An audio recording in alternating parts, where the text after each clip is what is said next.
just wanted to let you know um, Oh, sorry. the links and the passcodes in the calendar invite aren't working, but the link and the passcode on the website is working. So there might be some folks coming in late. Yeah, that's what I just saw. He said it looks like that got updated on the agenda, not in the actual.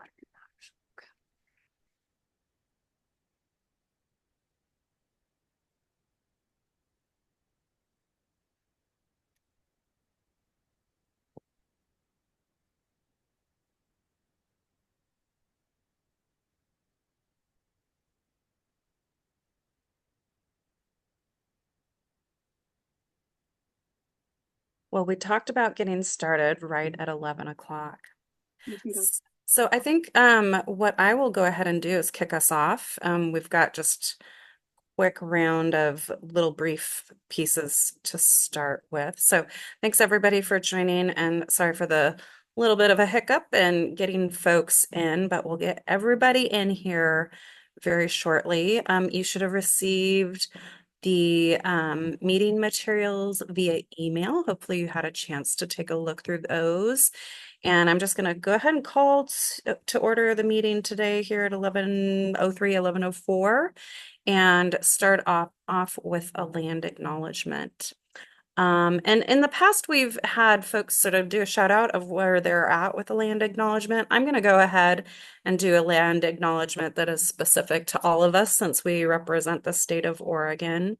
And start with just knowing that Indigenous tribes and bands have been with the lands that we inhabit today throughout Oregon and the Northwest since time immemorial, and continue to be a vibrant part of Oregon today.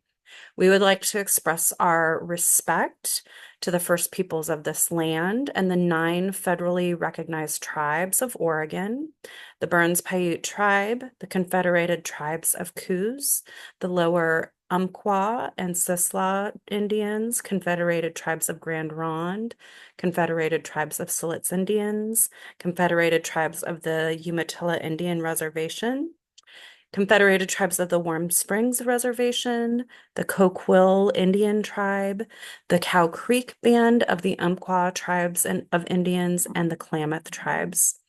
It is important that we recognize and honor the ongoing legal and spiritual relationship between the land, plants, animals, and people indigenous to this place we now call Oregon. And lastly, the interconnectedness of the people, the land, and the natural environment cannot be overstated. The health of one is necessary for the health of all. And with that, we will move into our welcome and introductions. Just briefly, we don't necessarily, I don't know that well, maybe we should do a quick round of introductions, only since there's a handful of us here. It looks like we have maybe one individual that's newer to our team here. I'll start out. I'm Heidi Echeverria, she, her pronouns. I serve on the labor seat for OregonServes. I'm a full-time employee for Portland Community College and live here in Beaverton, Oregon. And maybe if we could just call on the next person to introduce yourself. Greg, you're right next to me in the square, so I'm going to call on you next. Thanks, Heidi. Hi, everybody. I'm Greg Carpinello. I use he, him pronouns. I am the Executive Director of Jesuit Volunteer Corps Northwest. We are an AmeriCorps National Direct Grantee. We operate in 5 states, but Oregon is one of them, and I'm based in Milwaukee, Oregon. Sierra, would you like to go next? Good evening, everyone. Sierra Barnes, she and they pronouns. I've been on the commission for about 4 or 5 years, serving as the intergenerational program and also housing liaison. And I also serve as the chair of the Public Policy and Education Committee. In my day job, I do fundraising and communications for an affordable housing and intergenerational affordable housing nonprofit headquartered here in Portland, which is where I am right now.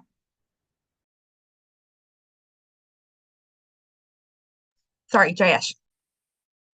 Thank you. Yeah, Jayesh Palshikar, representative of the volunteer sector. I don't have a day job. I have a night job where I work as a nurse in the intensive care unit. And in my volunteer work, I do a lot of at this point public policy advocacy. Now, let's see. Craig, how about you? All right. Hi, everyone. Not officially sworn in yet. My name is Craig Worrell. I'm a two-time AmeriCorps, Vista, and Triple C, and also Peace Corps during the pandemic evacuee in Senegal. I have a master's in public administration from University of Oregon.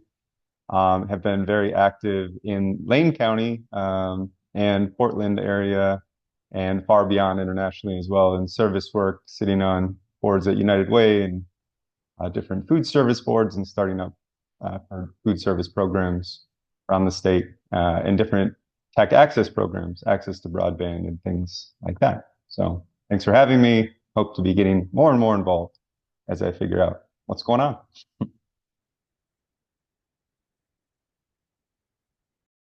Who would you like to call on, Craig? Oh, I have to move over because everyone's been called on. My Rhonda? My Rhonda, are you on? Yes, there she is. Okay. Hi, everybody. Nice to see you all. We were all trying to troubleshoot how to get into the meeting, so we did it, Craig. Thank you. We'll fix this in the future. I'm Rhonda Scheiding. I work at the HEC. I'm the Workforce Program Manager in the Office of Workforce Investments, and in my portfolio includes the AmeriCorps programs, the OregonServes programs, and the Oregon Youth Works program. So nice to see you all today.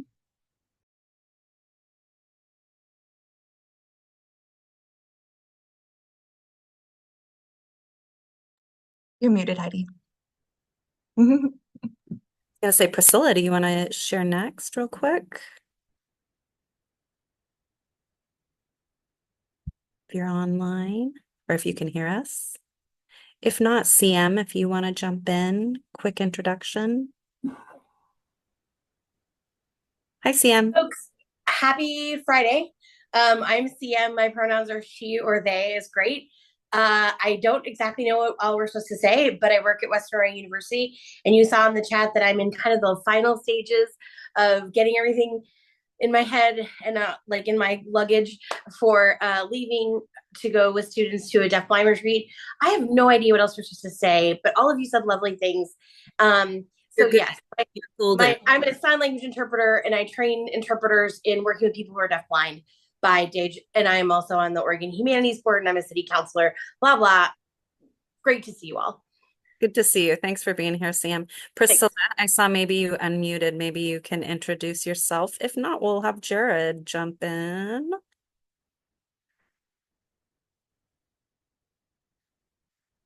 And if not, that's okay too. We also have our fabulous OregonServes support here online as OregonServes. Thank you for being here to support us today. And you are, introduce yourself. Hi, I am Sydney King, and that was a very excited hi. I apologize for that. I am here for support in lieu of Kelly today. She is not here, so I'm just here to help take notes, do recording, do the tech stuff in the background.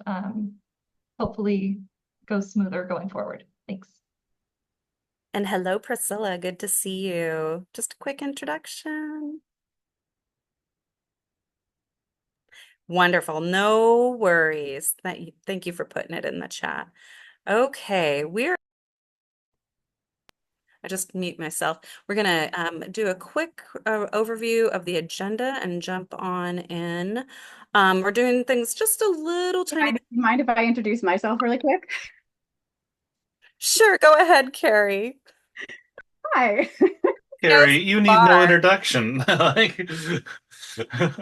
I'm just over here sending passcodes to people trying to get them in the meeting, but I will say hi really quick. So hi, my name is Carrie Bauer, Director at OregonServes. I have been in this position for, 8 years actually this year. And it's been amazing the whole time, especially because I've been working alongside all of you in this work. And yeah, just really excited for today and what we have going on the rest of this year too, diving into creating the next 3-year state service plan and bringing on 4 new commission members, of which I'm really excited to see that Craig could join today. And yeah, just thank you for letting me say hi really quick. You can move on now. So I've known Carrie all these 8 years, so I just take that for granted. So I apologize for that. Forgive me. Yes, and really excited to have new folks join us and more in the future. So let's just take a quick look at the agenda. We're doing things a little bit differently. We will have our consent agenda, which is newer for us, some items to approve, and then informational items with some reports from folks, our directors' discussion items, and then we'll close the meeting with our action items and upcoming events. Nice thing about this nice, tight, succinct format is we're not meeting in over 3 or 4 hours as we sometimes do. And so really trying to tighten things up and respect folks' time here sort of over close to the lunch hour, hopefully making it more convenient for folks too. So we don't need to do a roll call, but it does sound like we have quorum. So that is excellent news. I do want to ask, did we receive any public comment? As these meetings are open for public comment, do we know if we did? As far as I was told by Kelly, no, we did not have any public comments submitted. Thank you. Thank you for that. So next up, a review of the June meeting minutes. The meeting minutes were sent within the board packet that we received. If you'd take a quick run through of those meeting minutes are from June 7th of 2024. And if I don't know that there were any changes or additions to those, but would seek approval of those minutes if anybody would like to approve those. I make a motion to approve the minutes from our June meeting. Thank you, Sierra. Do I have a second? I'll second. Thank you, Greg, for the second. So for approval of our June 2024 meeting minutes, do we have to do a call for those aye, nay, aye? Yeah. So those Yes. are yay for approving the June meeting minutes. Just a show of a hand or a yay for those Yay. members. Thank you. See you, Jared. Good to see you. Wonderful. Any nays or we're all good to go. So those meeting minutes are approved. Fabulous. Okay. Moving forward, we have some items on our consent agenda. These are items that were included in the board packet that we received earlier on. First off was the AmeriCorps West Region Office Report, the OregonServes Commission Director Report, and the OregonServes Staff Report. And with a consent agenda, the intent of a consent agenda is we don't go through all the details and ask all the questions. The intent will be for us to submit those questions early on. Or after, if there are questions after the fact, I'm sure Carrie, you could reach out to Carrie with any of those. Hopefully you had a chance to read through those and see who our incoming folks are, which is very exciting, or those who will be going forward for Senate approval, and then also our staff report, some very exciting things going on. So is there anyone who would be willing to make a motion to approve our consent agenda? I move to approve the consent agenda. Second. Thank you, thank you. And thank you for JS and Sierra. Carrie, I do see you have your hand raised. Sorry, I wasn't paying attention to that. Oh, no worries. It doesn't. You can finish the vote, and I was just going to call next. Those who are yay for approval of the consent agenda items, yay. Any nays? Okay, the consent agenda items are approved. Go ahead, Carrie. Yeah, so as Heidi mentioned earlier, we're looking at making sure that these meetings are more accessible for attendance. So we're trying this different timing of day and agenda and so forth. And so we did want to move these things as mentioned to the consent agenda. And I just wanted to point out that if you see something in there that you do want to make comments on or ask questions on, if you can just let us know ahead of time before the meeting, we can then pull that out. We're going to be paying attention as we put these together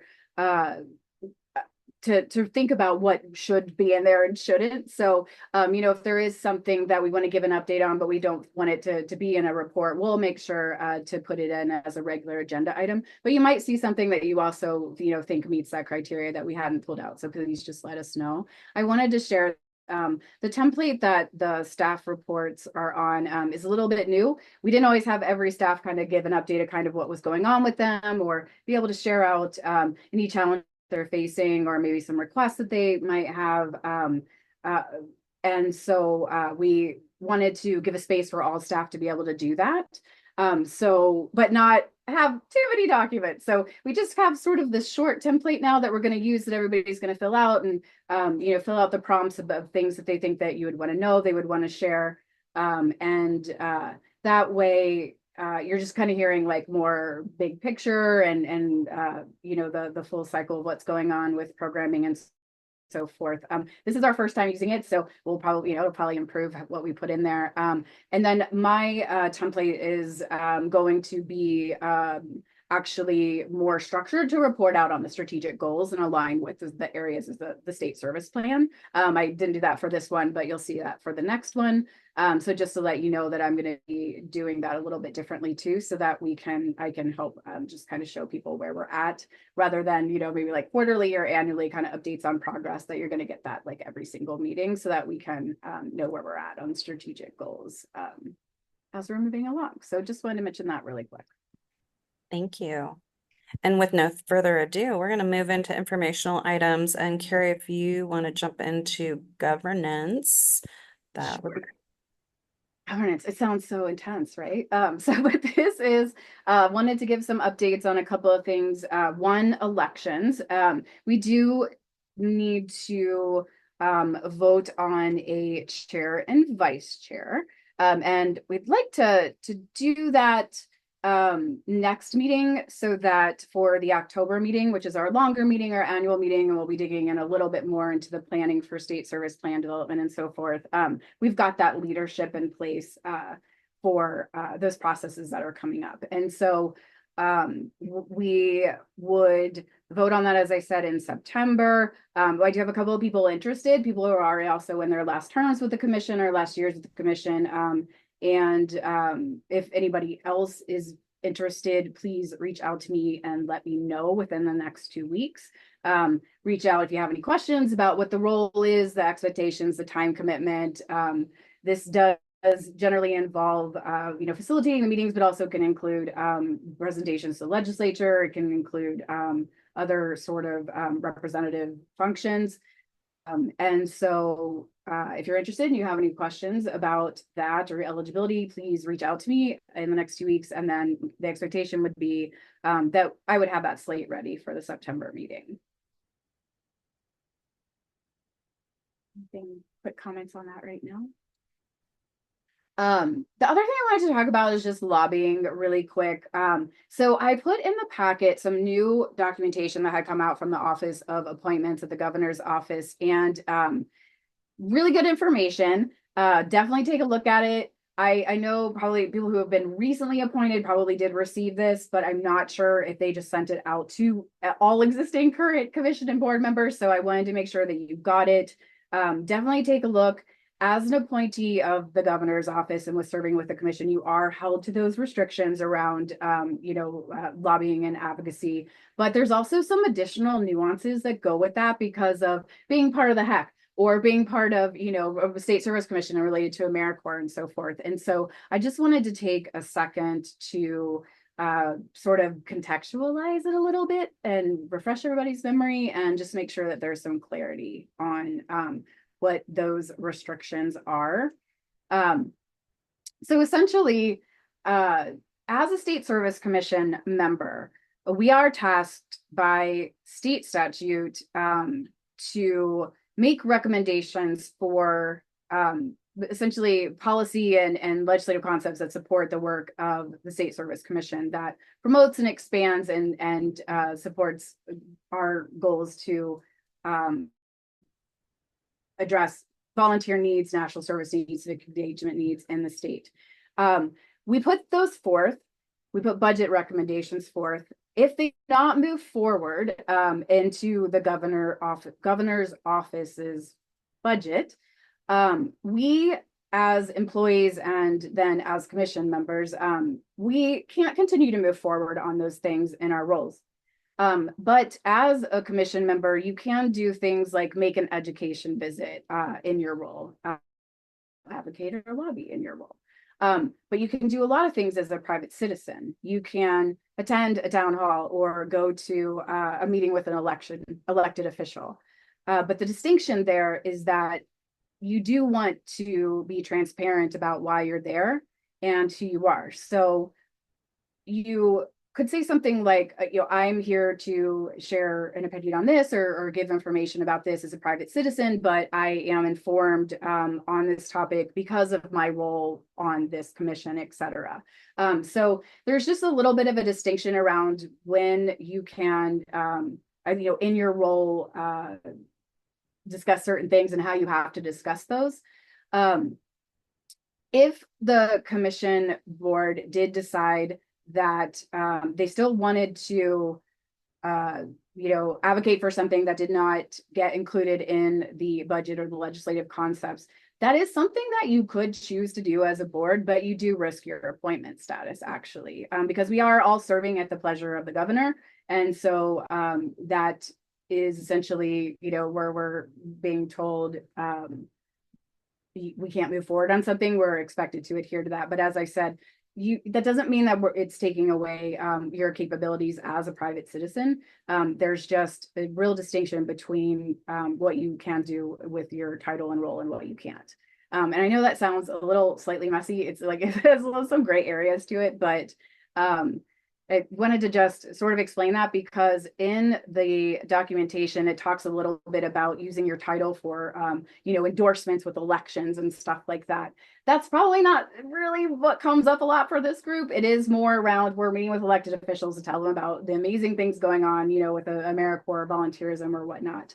But we can't, make requests. As I said, in your role, you can do education visits. In your private life, you can do beyond that. Don't hide that you're a member of this commission, but also make sure you clarify the context. Is that clear as much? Any questions on that, Sarah? Yeah. Yes. If we are signing any petitions, can we / do we sign it as, Sierra Barnes member of OSC, or that's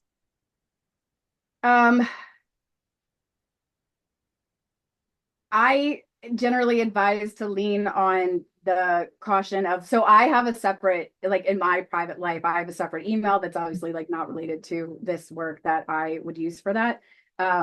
And would put something, as I said, like almost like I do verbally, like informed by my role as this, but acting as a private citizen, so that there just is a clear distinction, because it's not only that, we're wanting to sort of not step out of this as far as the state government, but also federally, and as being a state service commission, there's a lot of restrictions, obviously, in this role as far as no lobby, prohibited activities. And so I always say like err on the safest side with that.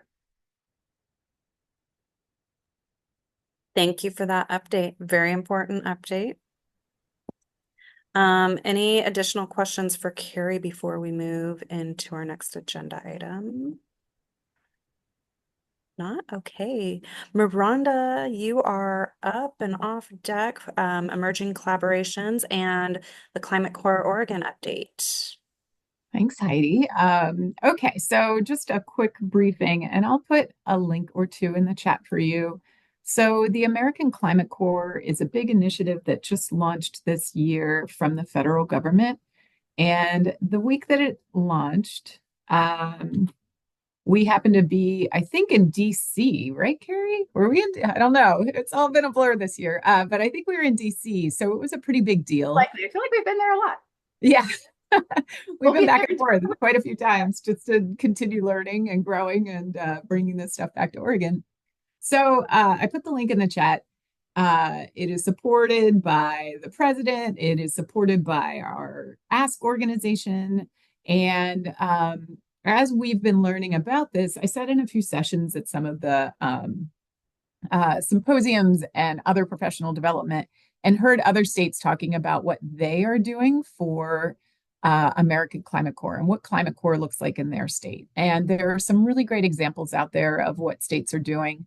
And one of the things that the team and I have been doing is meeting with other states just to learn some more details about how this all works. And the first state that we met with was Colorado.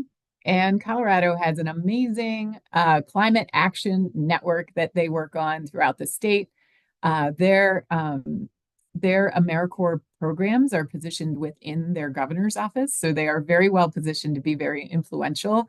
Their executive director is also in the governor's office and has a lot of federal and state policy access. So they are able to like pull this thing together like a well-oiled machine.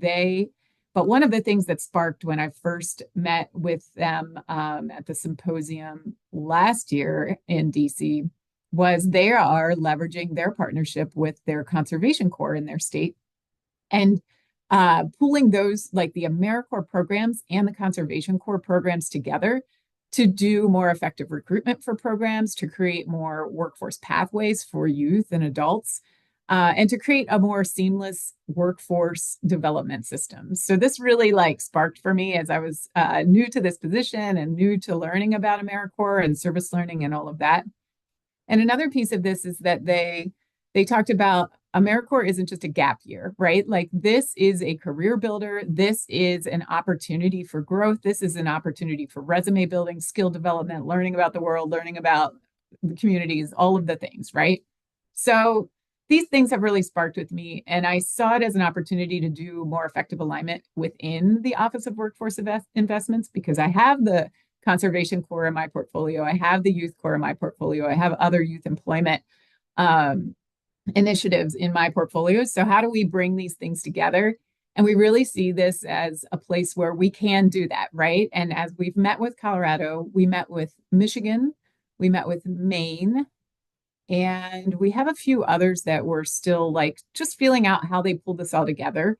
We aren't located in the governor's office, so we need to think about how we can leverage our other partnerships. And the other thing that has happened in all of these other states that we've talked to is that they have, there's some kind of unified collective state initiative around climate somethings, right? Like whether it's green jobs, natural resources, climate action, whatever it is, they have like a directive from the governor that says, this is what we're going to do.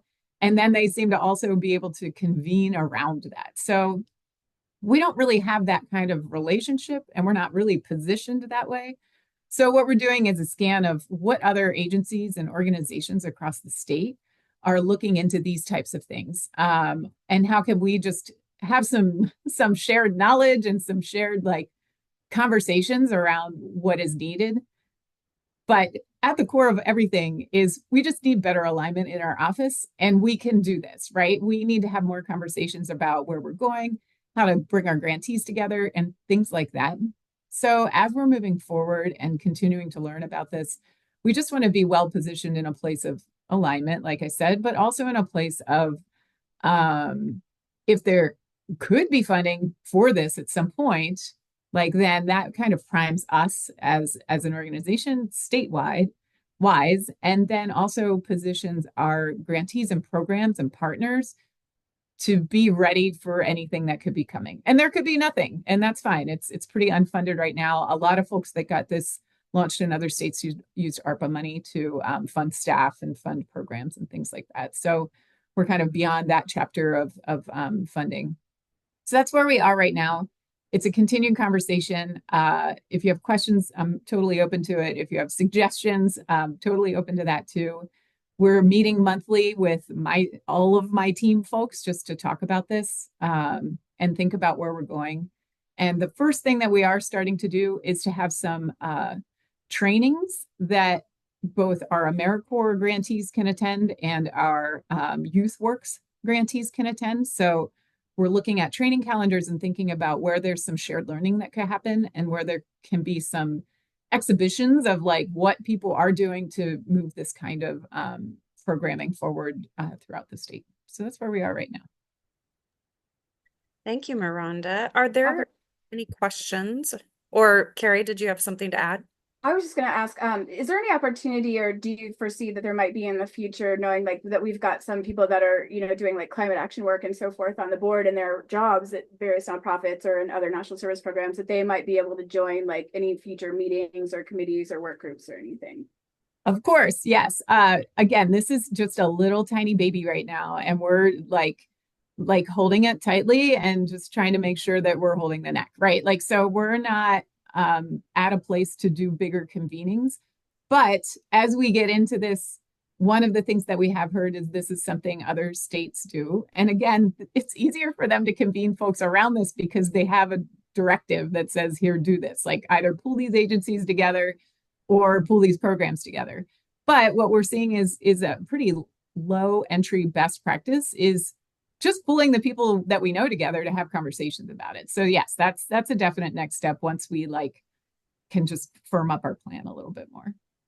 Thanks. I think that is such a great idea to bring that together, especially thinking about as we're a state agency. And I know we're kind of like, there is like some siloed stuff and disconnection going on, but the governor had issued an executive order to all the state agencies or specific ones to develop their climate action plans. So there are actually a lot of climate action plans within state agencies, but maybe not so much like cohesion, like a little unsure about how they're working together. And I'm thinking about how cool it can be where AmeriCorps could, join those efforts to help realize some of those climate action plans, that maybe there could be some other state agencies that actually want to have AmeriCorps programs to help implement those, which is a great partnership because that's an entity that typically doesn't have a lot of problems coming up with the match dollars that are required. Right.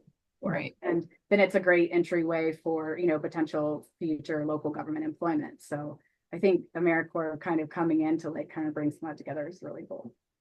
That's an ongoing conversation that we've had in both the YouthWorks and the OregonServes teams about, and it comes back to that AmeriCorps isn't just a gap year, right? Like this is a pathway, and our other programs that we have at the Office of Workforce Investments are pathways into careers. And what can we do to leverage that work experience into federal careers or state careers or things like that?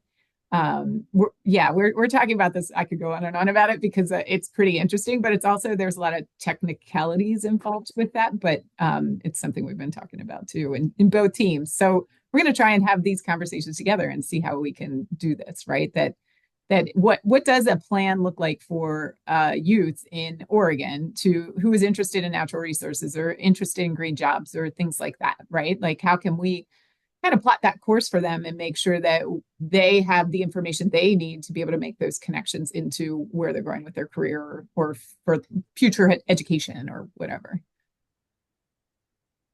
Any other questions, comments for Miranda?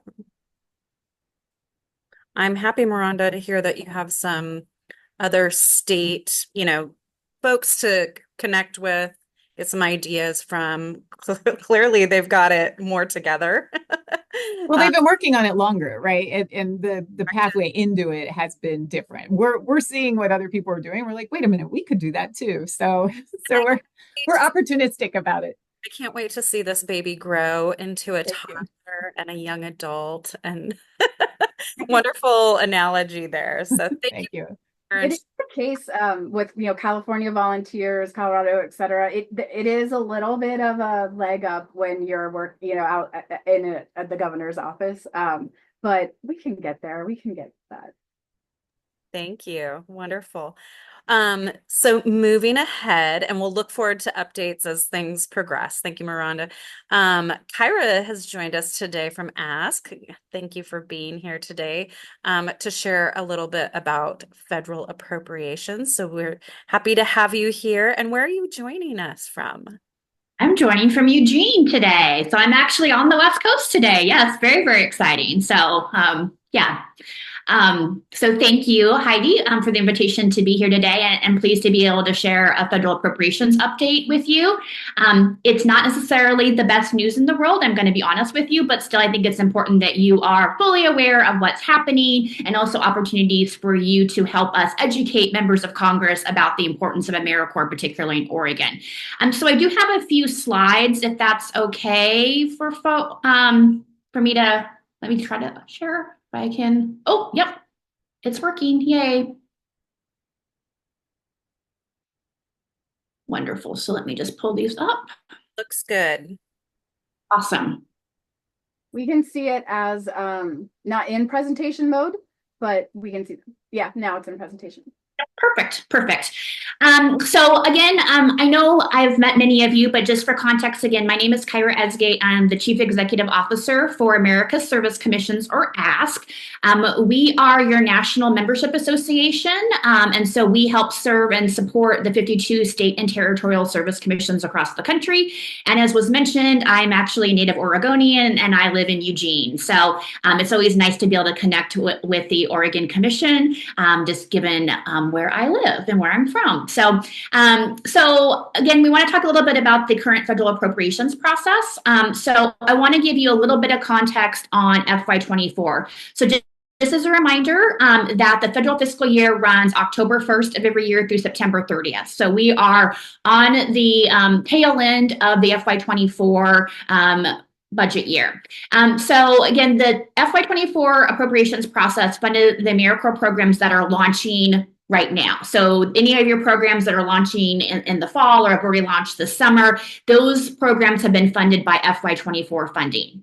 And over the last several years, and I think you all are aware of this, the AmeriCorps agency has worked to increase the minimum living allowance for AmeriCorps members through the annual appropriations process, as well as the American Rescue or ARP funds. So that's been an important part of how the agency was really investing their ARP funds, was to really help with increasing the living allowance, in addition to also funding additional service opportunities across the country. Last spring, you may have heard about the Fiscal Responsibility Act, or the FRA. And as part of the FRA, many of the ARP funds across the federal government were rescinded if they had not been spent. And the AmeriCorps agency, unfortunately, was one of the agencies that got caught up in all of that. And I think it's very important to say, too, the agency did not do anything wrong. But what they were really doing is they were holding portions of their ARP investment, which again was over $1 billion in the agency. They were holding a portion of that to be able to continue to increase the living allowances in future years.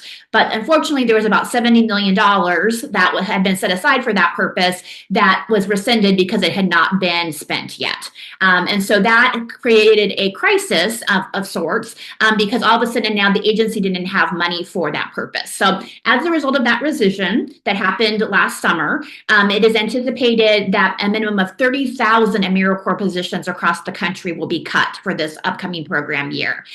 We don't have that final number yet, just because there are still a few commissions that are finishing up their formula program, and so they don't have a full understanding yet at the federal level what that looks like. But we're estimating that it's probably going to be around 30,000 positions, which is a significant cut when you realize that we have about 70,000 positions that were funded in FY23. So a significant cut. All right, so then let's move forward to FY25. So again, FY25 will start October 1st of 2024. And if you follow the federal process, you know that rarely do we have a budget on time. In fact, I can't remember the last time there was ever a budget on time. But that being said, the FY25 budget starts October 1. So again, the FY25 appropriations will fund programs for next year, so that 25-26 program year. But the challenge here is that 24-25 is the last year that ARP funds can be utilized. So commissions did have some ARP money left over in some instances, so they were able to help mitigate some of those cuts from FY24 with their ARP dollars. But for FY25, for that 25-26 program year, there are no more ARP dollars. So we are going to just have to rely on the annual appropriations process in order to support AmeriCorps positions moving forward. The other thing to note too about this FY25 appropriations process is that the FRA also put budget caps on the FY24 and FY25 appropriations process. So it rescinded a bunch of ARP money and also put caps on how much appropriators could spend for the next 2 years. So that is going to be here as part of the FY25 process. So back in June and July, the House and Senate Appropriations Committees both marked up their proposals for FY25. And so they got that done before the August recess. So I'm going to go into a little bit more detail about those marks in a moment. But I just want to just say kind of as the big headline here for you to take away. The House Appropriations Bill is absolutely devastating, and I'll show you that devastation in a moment. It is similar to what was proposed by the House for FY24, which ultimately was fixed by the Senate, and that's typically what we see. We see the House will often come up with a very poor mark for the agency, and then the Senate comes in and fixes it. And ultimately, usually the Senate piece is then what ultimately gets adopted. So just know that. But I think it's important that you're aware of what the House is proposing. And then the Senate version, although much better than the House version, it still will result in a number of cuts to the AmeriCorps slots nationwide. And that's twofold. One, because again, those ARP funds are not there to help supplement. And also two, although a very positive development, the increases in the living allowance, we are very supportive of that. But again, with the finite amount of money, if you're increasing the living allowance, then that's going to reduce the obviously the number of positions that you can fund as well. So just kind of to understand how all these things are kind of fitting together to kind of create this perfect storm, unfortunately. So there's a lot of information here, and I'm going to share these slides with Carrie after, so you can take a look at this in more detail if you're interested. But basically what this chart shows is the different accounts that make up the AmeriCorps agency budget. So you'll see here we have FY22, the agency received $1.15 billion. FY23, we went up to a little bit more, 1.31. We went down a little bit in FY24 to 1.26 billion. Now remember, during these years, we also had ARP money that was overlaying the agency's budget as well. Earlier this year, the president's budget request, or PBR, came out, and so the president requested 1.34 billion for the AmeriCorps agency. Our request from the ASK and our States for Service Coalition request is 1.52 billion. I'll come back to that in a moment, how we came up with that number. The House number, 309 million. So not a B, an M, a million. I'll go into more detail about that in a moment. And then the Senate number is 1.287 billion. All right. So let me talk a little bit more about the House and Senate numbers, and then I'll come back to our request.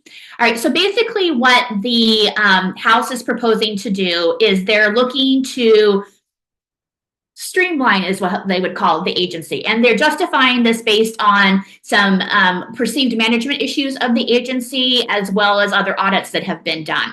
So last year, what they proposed was to zero out the National Service Trust and severely cut back a number of the various programs. And we went in and explained to them, well, if you zero out the National Service Trust, basically you can't really run an AmeriCorps program because the education award that is funded out of the National Service Trust is a requirement. And usually when we educate members of Congress, it's a very positive thing. Well, basically what they learned from that, unfortunately, was that if they zero out the National Service Trust, they might as well just zero out all the programs that need an education award in order to operate. Because, you know, if you don't have an education award, like, why do you need AmeriCorps State and National, right? So that was an unfortunate consequence of our advocacy and education, and not one that we anticipated. That being said, it was obviously the right thing to do. So you'll see here basically $0 for AmeriCorps State and National, $0 for AmeriCorps NCCC, $0 for the National Service Trust. And then the other one, and this was the case last year as well, $0 for state service commissions. So the administrative dollars that you all receive from the federal government, zeroing that out. I will say to you that this is confusing last year and confusing this year to us, because usually the House Republicans are very much about states' rights and really wanting to support things at the state and local level rather than at the federal level. So cutting out funding for state service commissions does not make any sense in regards to that piece of it.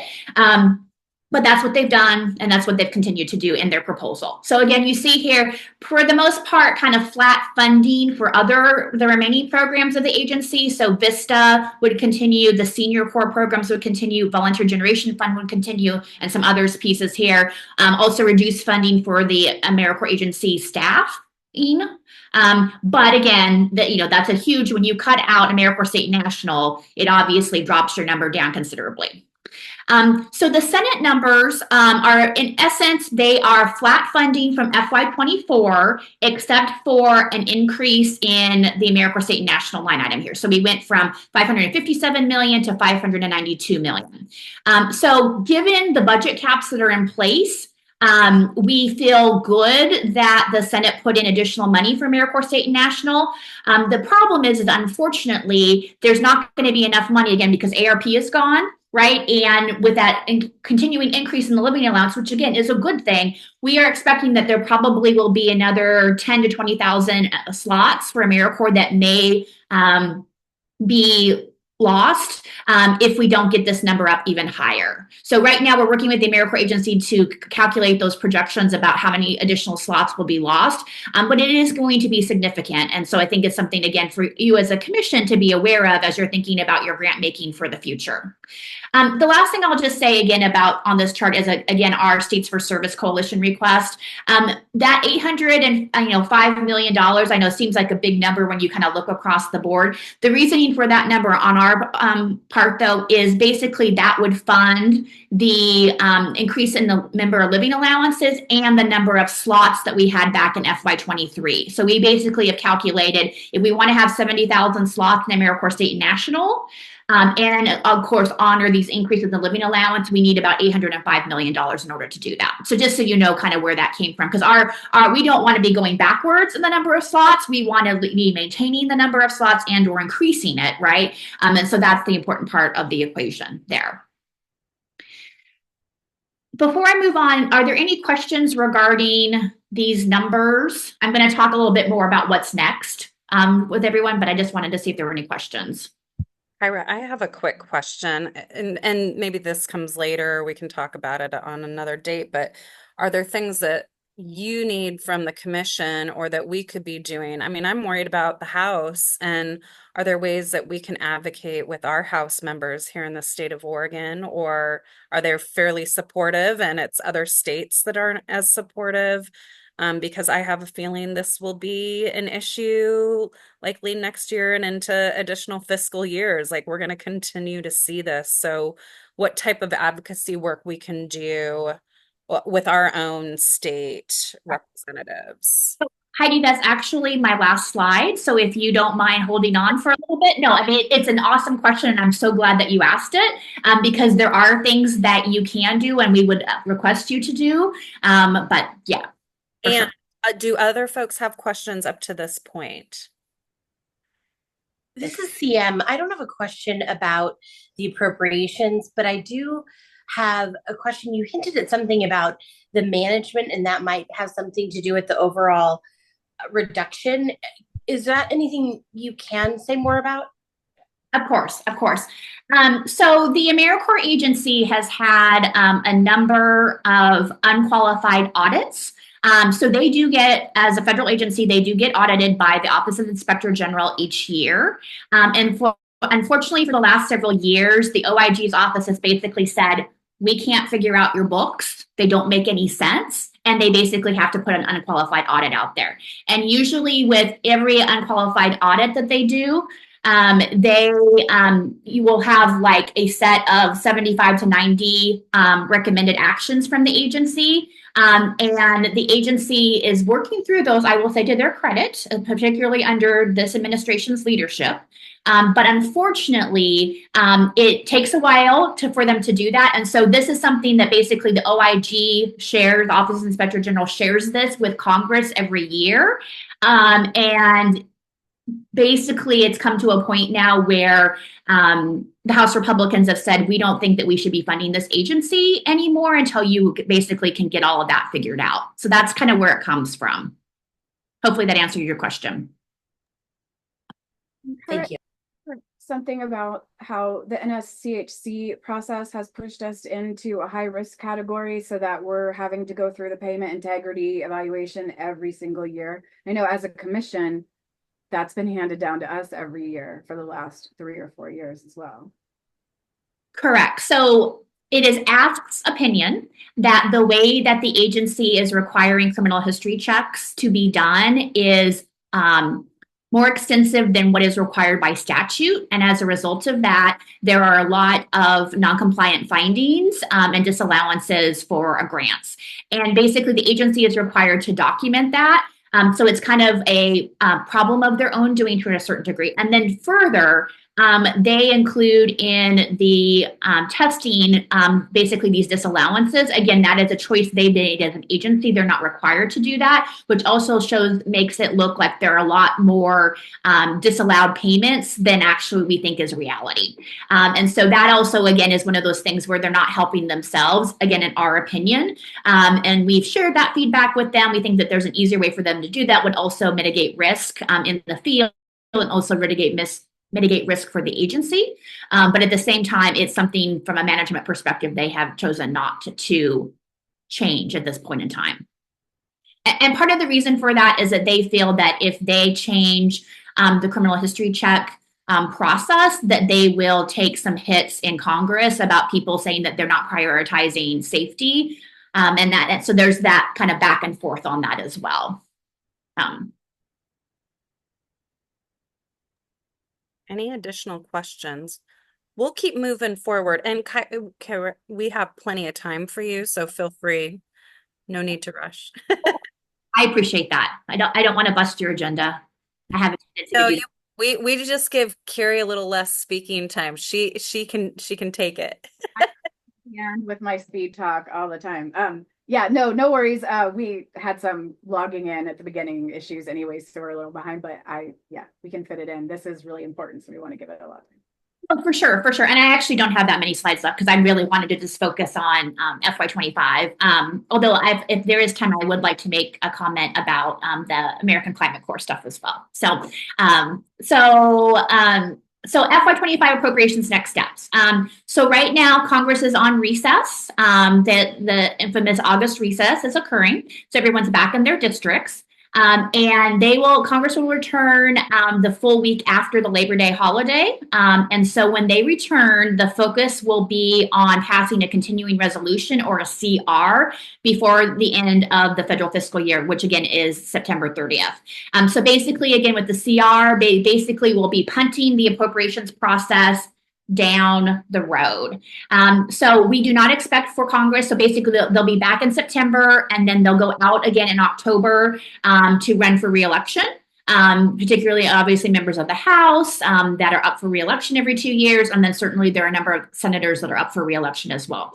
So they'll leave in October. They will come back after Thanksgiving in November. And then we will start to see how the appropriations process is going to unfold for the remainder of the year. So there's basically kind of two anticipated scenarios here. Depending on the outcome of the election, they will pass another continuing resolution into the calendar year 2025 and have the new Congress take up the new appropriations process or finish off the appropriations process once they're seated in January. The other option would be to complete the appropriations process before the end of the calendar year. So basically in December, they would finish up the appropriations process based on the work that's been done. So which of those scenarios actually unfolds is going to depend on what happens in November. So if there's a situation where we have the same basically Republican-controlled House, Democratic-controlled Senate, Democratic White House, they probably will just try to finish it up in December kind of thing.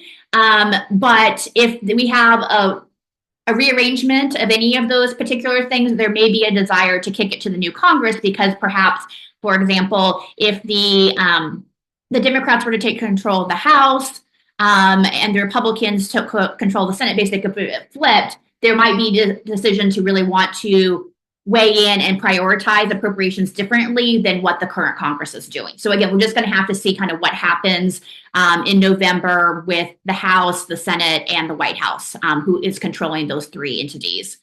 So unfortunately, we don't know what's going to happen yet. But again, there'll be action in December, no matter what, either actually completing the appropriations process or passing an additional continuing resolution into the new year.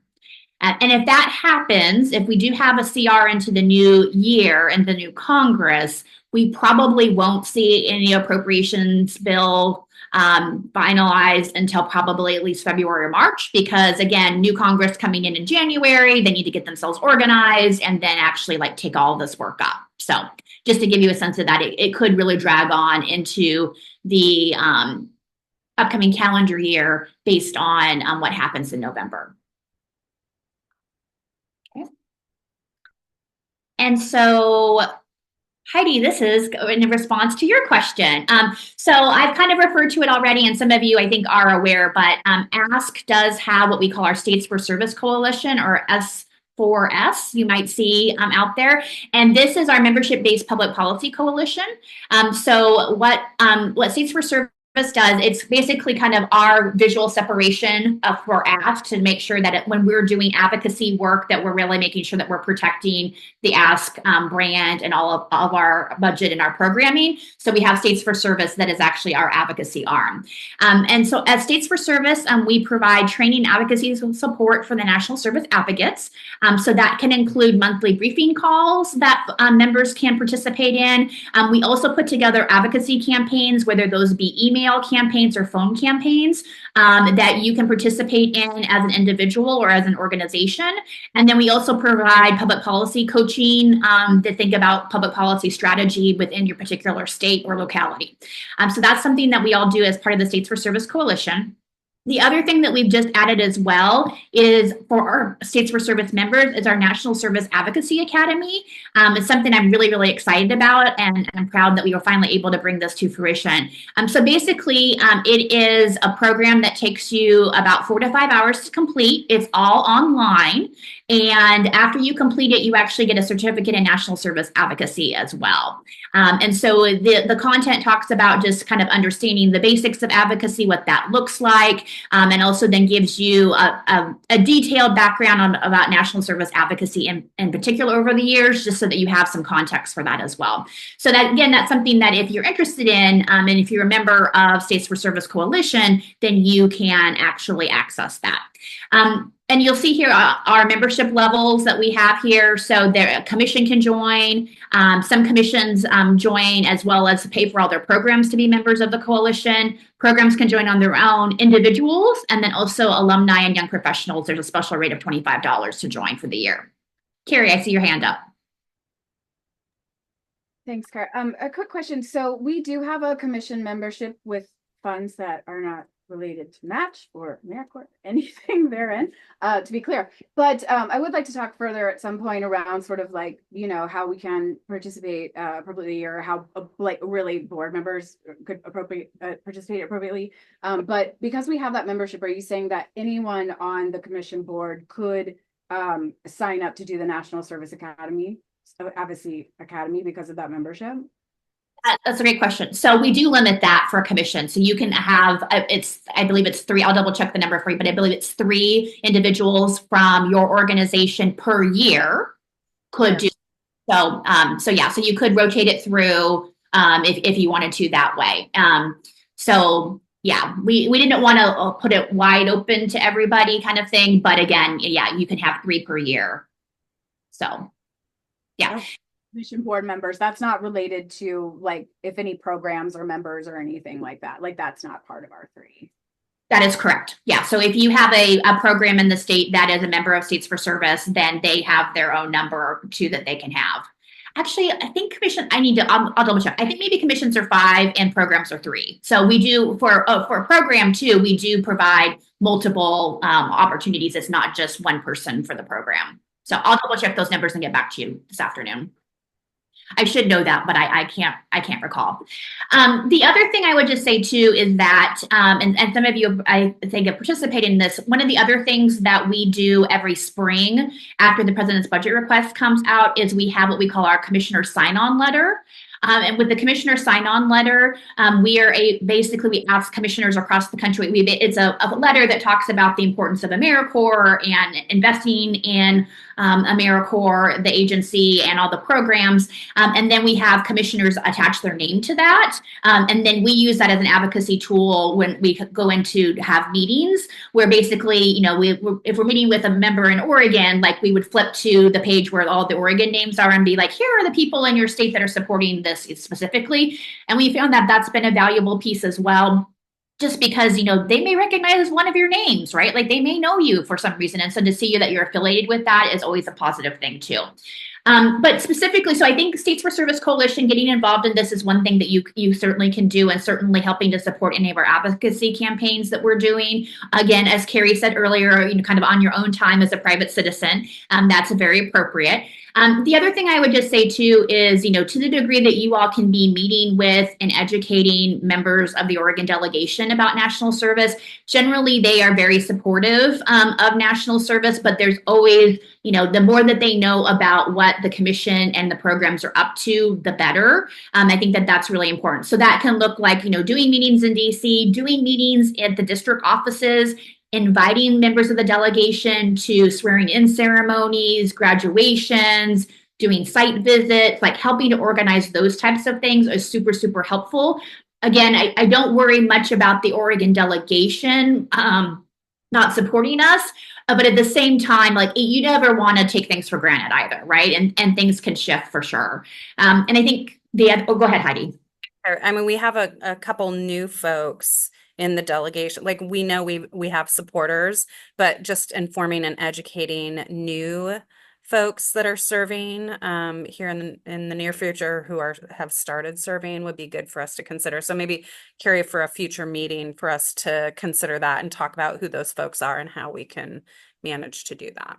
Yeah, for sure. And one of the things that I've got on to ask our board support to help with is putting together a workbook around where all the programs and commission members live, what areas they're in, and related to our state and representatives and our senators and so forth, so that we can kind of map out and see where we might have some of those connections. So look for that. We'll hope to have that at least by the October meeting.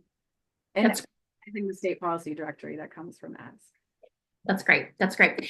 The other thing I would just say too, particularly about reaching out to the delegation, Senator Merkley is very, very supportive conceptually with the American Climate Corps. And so I do think, we know he's generally supportive of climate related initiatives, right? That's something, and he is an appropriator. He is on the Senate Appropriations Committee. So I definitely think, if you're going to emphasize like one member of the delegation to really focus on, he is the one because of his interest in climate, and then also as well as just that he's an appropriator as well. And so we think that, as was mentioned before, like there's not really necessarily any definite funding for climate related initiatives right now in national service. And so certainly I think the more that he is aware of what's happening with climate core type programming in the state, I think that there's opportunity for him to help swing the pendulum on that as an appropriator as well. So I do think that that's important, and especially given that you all are interested in developing climate programming, I think that that's a real nice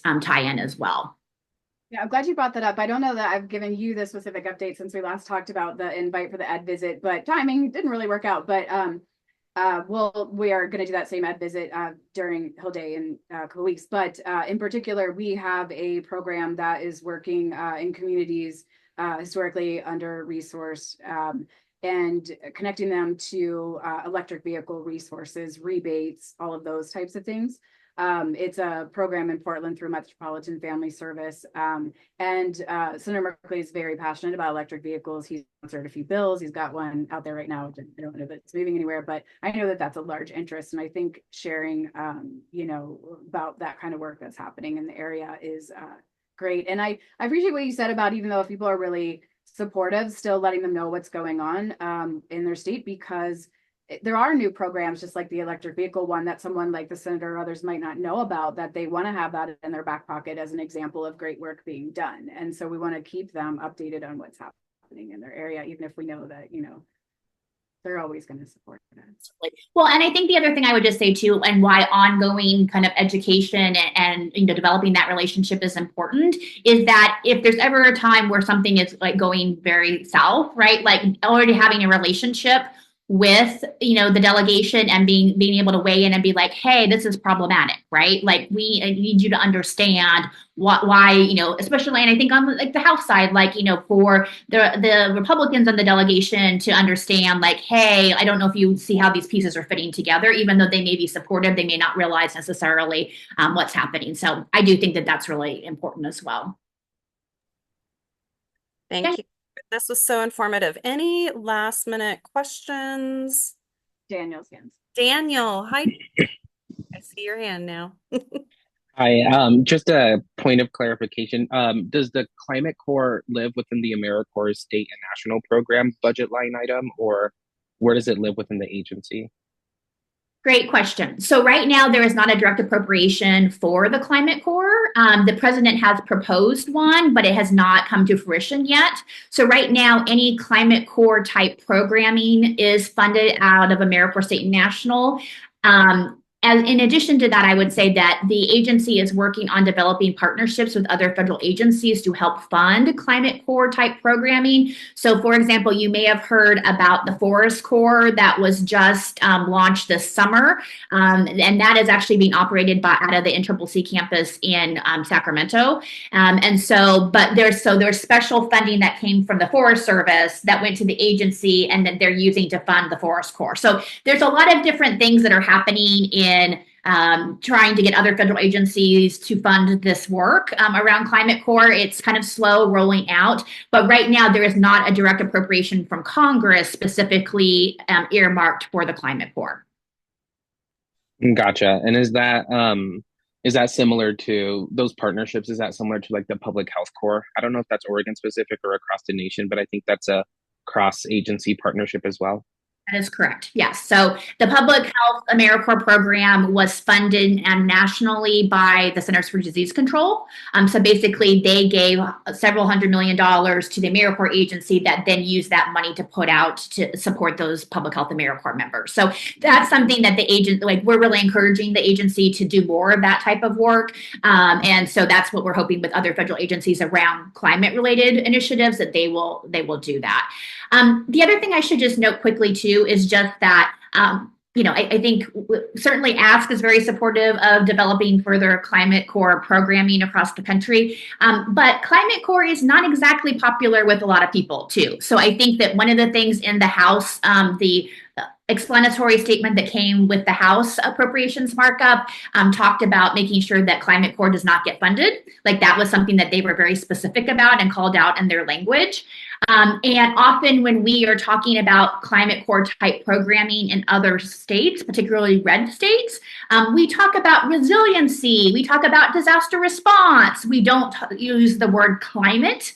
And just so you know too, I mean, certainly I think, with the Oregon delegation, it's a different conversation, but we do have some of our commissions that really are supportive of this type of programming, but also are navigating the politics of their state and their delegation as well.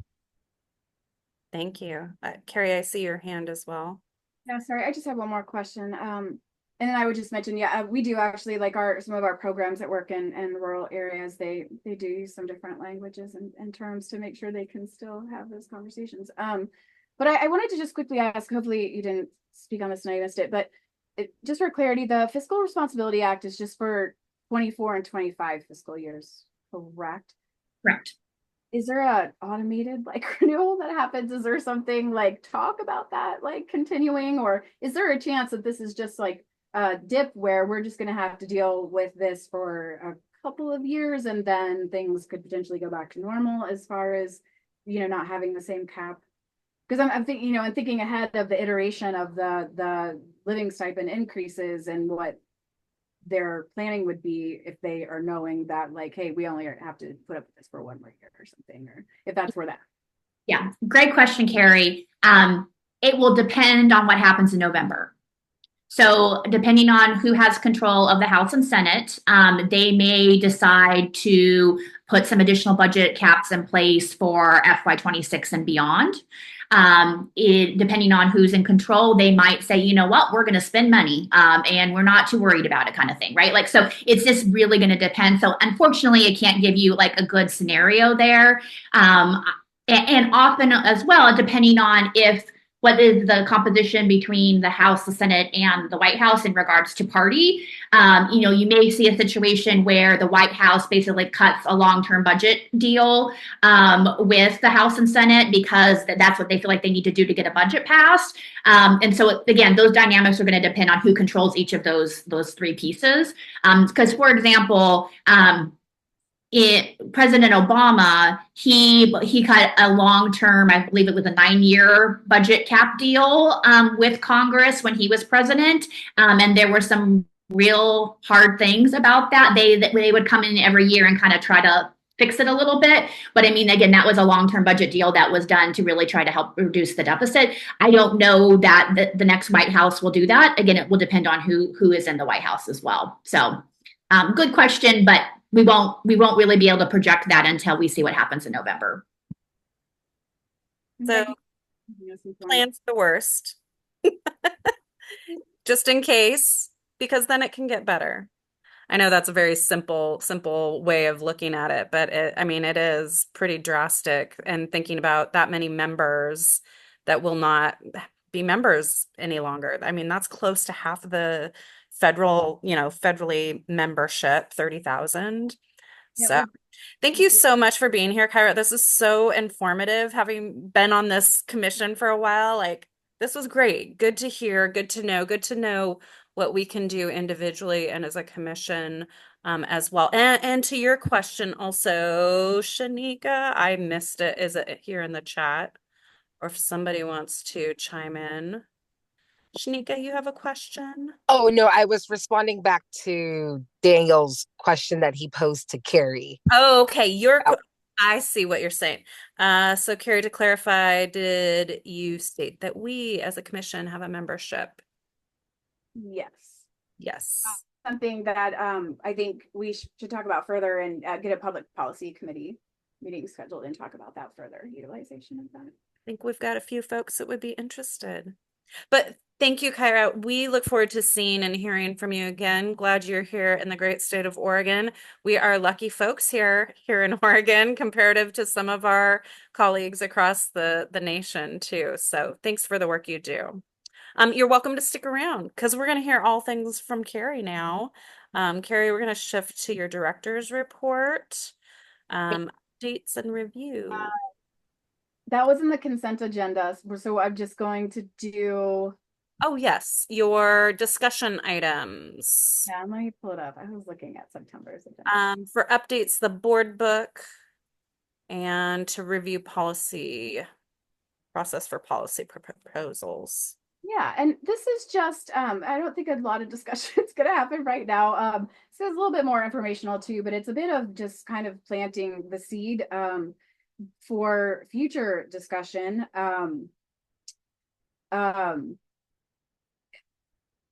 So that we can talk about these things further in September and then theoretically, I think, vote on them in October. So I'll give a little bit of context of what I'm talking about.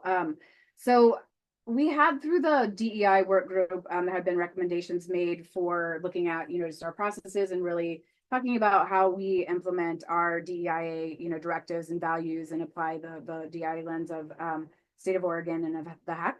And really wanting to be transformative, not just saying like we put some checklists together and this is that and we're good, right? And so I've done a lot of work on really just kind of reviewing all elements of our work and have made some recommendations and have some things to put forth for discussion for the next meeting. So that'll be going out for the next meeting to get your feedback with hopefully a vote then for adopting some of these things in October. And some of those things would include just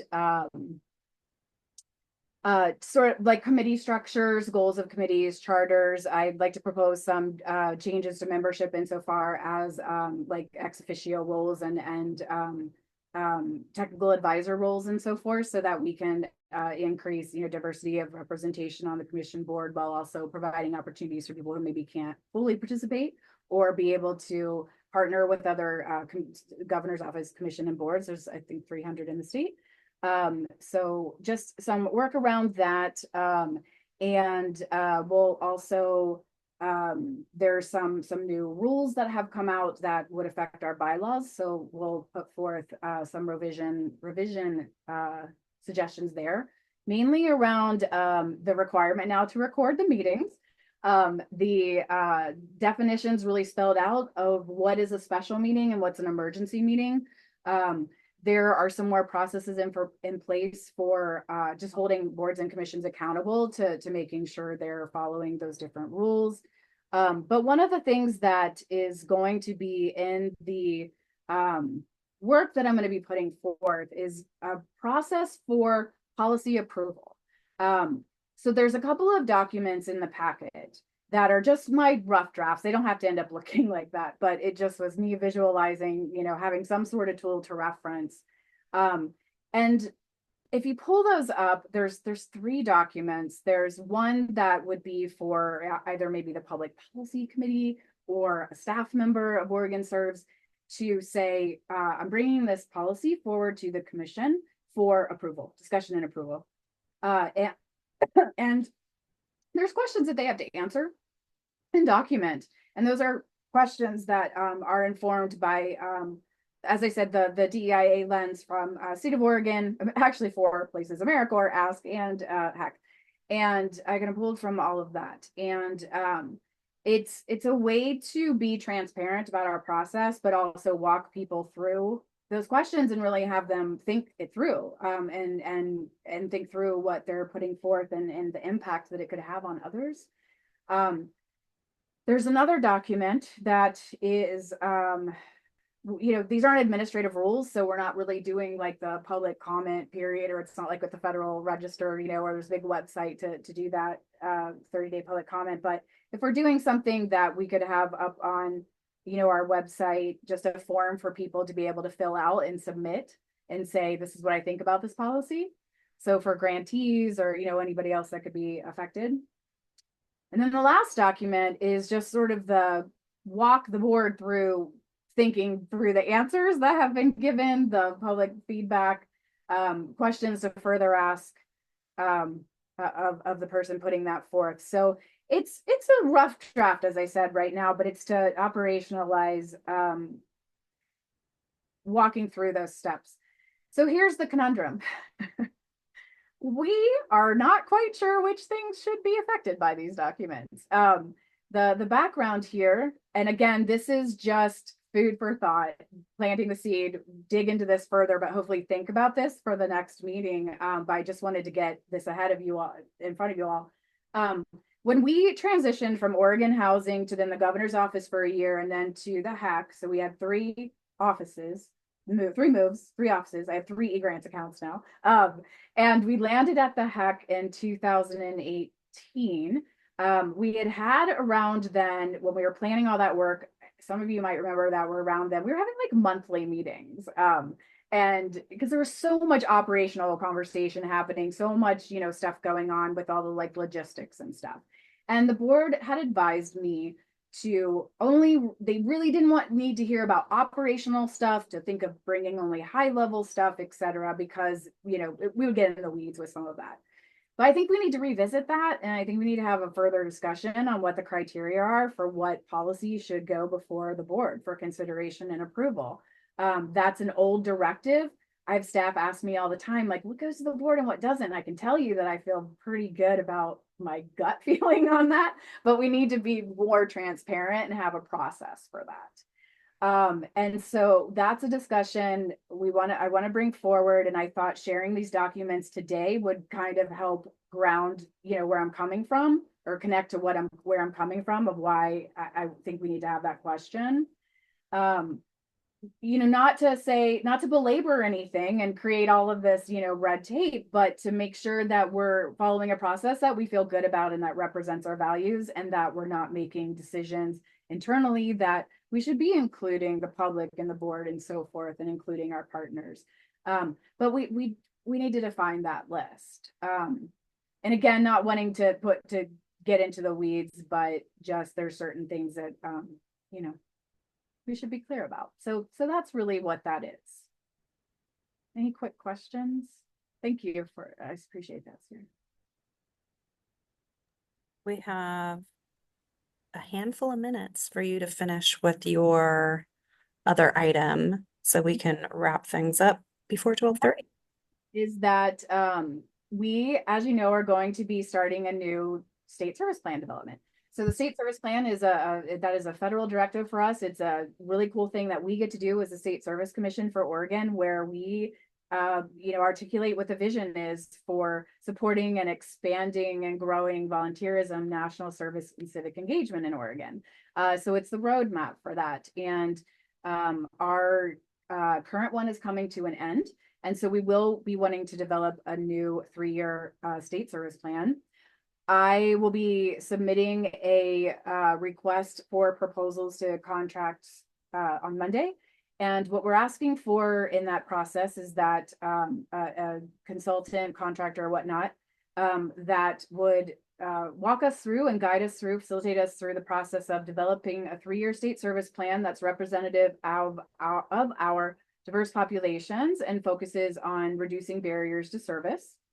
That's going to engage staff, commission members, grantees, community partners in the planning process, to utilize a variety of community engagement methods, including online events, focus groups, roundtables, surveys, and data analysis, and then deliver a plan for us that's going to have clear goals, strategies, milestones, outputs, and outcomes, but also a dashboard for tracking progress, which is really important as well. And so that will be submitted. What I'm hoping is that this is going to have a 6-month timeline once someone is selected.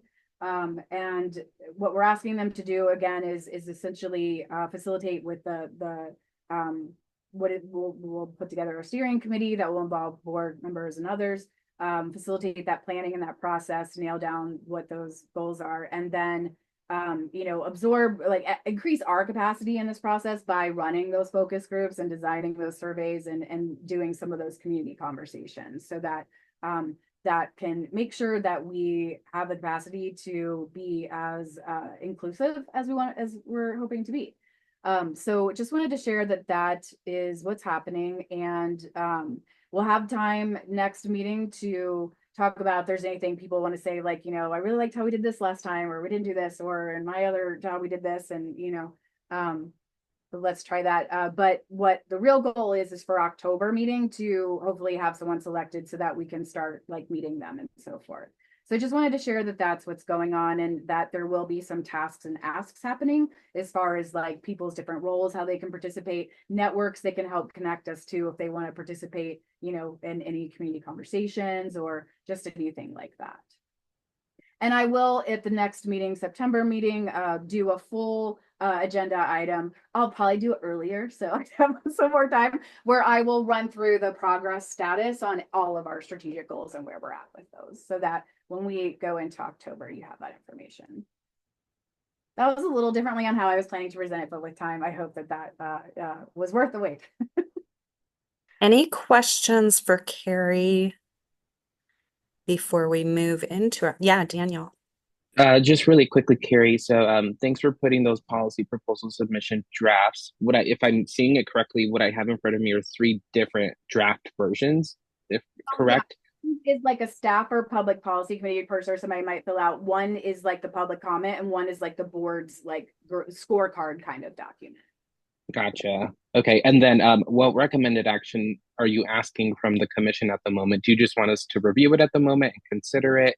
Do you want us to formally adopt it? Are we doing that at another meeting? What action is needed at the moment? So we'll talk about it further at the September meeting. What I'm hoping is that the feedback on it can be discussed at the September meeting, so that then I could incorporate recommendations, and it could be either approved right then, with the recommendations made, or we can hold it till October. But timing wise, I just wanted to get it in front of you instead of just sort of like putting it on you all of a sudden out of nowhere in September. And also because just thinking about the upcoming grant making processes that are happening, there may be some things we really want to like actually kind of like get this in place for, to get some permission for things that could go into like our grant application processes. So as of right now, it's just be ready to thought partner on it and give me feedback in September. Gotcha. And then I know it'll be really helpful for me if we could walk through a couple of examples of like how these would be utilized. So I know it says like a policy or a proposal, but like what does that look like in the context of this commission, right? So if we could use it with examples, that would be really great for me to really conceptualize what this would be used for in place of what we're already doing. But definitely thank you for this, and I'll give it a review before the next meeting. Yes, and so as our action items, so that would be one for commission members for our next meeting is to review those. And you're going to put them out again. Okay, perfect. That'll be great because I know you included them in the chat. So other action items, Carrie, maybe just sort of following up to see how commission members can participate in what Cairo was speaking about, and the name befuddles me. I pulled up the website. That would be great for us to be able to consider. Any other action items that came out of today's meeting? The only other thing that I had was to reach out to Carrie if you're interested in chair or vice chair over the next few weeks. And then, yeah, I think I had also, Cairo will share the slides and then we'll share those out as well. Fabulous. Thank you. And reminders about upcoming events. So if you took a read through our staff reports, you'll notice that the fall kickoff is going to be held in Kaiser on Monday, October 21st. Somebody correct me if I'm wrong. It's always great as a commission member. I've been to some of the kickoffs in past years. If we're able to just attend, we could be put to work if you want, but just to attend and meet members and see what's going on, it's wonderful to have our presence there. So again, that's in the staff notes. So in Kaiser at the whatever center it is, we'll make sure folks know about that. October 1st is Definitely be reaching out with some like opportunities for volunteering, possibly like alumni panel or other stuff like that too. So look for that. Yeah, and thank you. Priscilla is in charge of all that. And thank you, Priscilla. This is like putting you to the fire early on, big event planning, and kudos to you for doing all of that. It looks like it's going to be wonderful. They always are. Next meeting is September 27th. So we'll get more details out to folks. Thank you everyone for joining. Anything that I'm forgetting that is not on the agenda that we need to include? This is CM. You said the 27th? I thought it was a different day. Maybe I don't have it on my calendar right then. Can you send us an I don't know how maybe I didn't get it on my calendar. Sorry. The 27th is the board meeting, and then the October 21st is kickoff, but October 11th is the other board meeting. Would you be willing to send a calendaring around that? I don't know how I don't have those on my schedule. We'll make sure to get those back out. Thank you. Thank you, Steve, for bringing that up too. Yeah. Okay. Well, thank you, everybody. With no further ado, going into September and fall, the cool weather, I'm going to adjourn the meeting right now at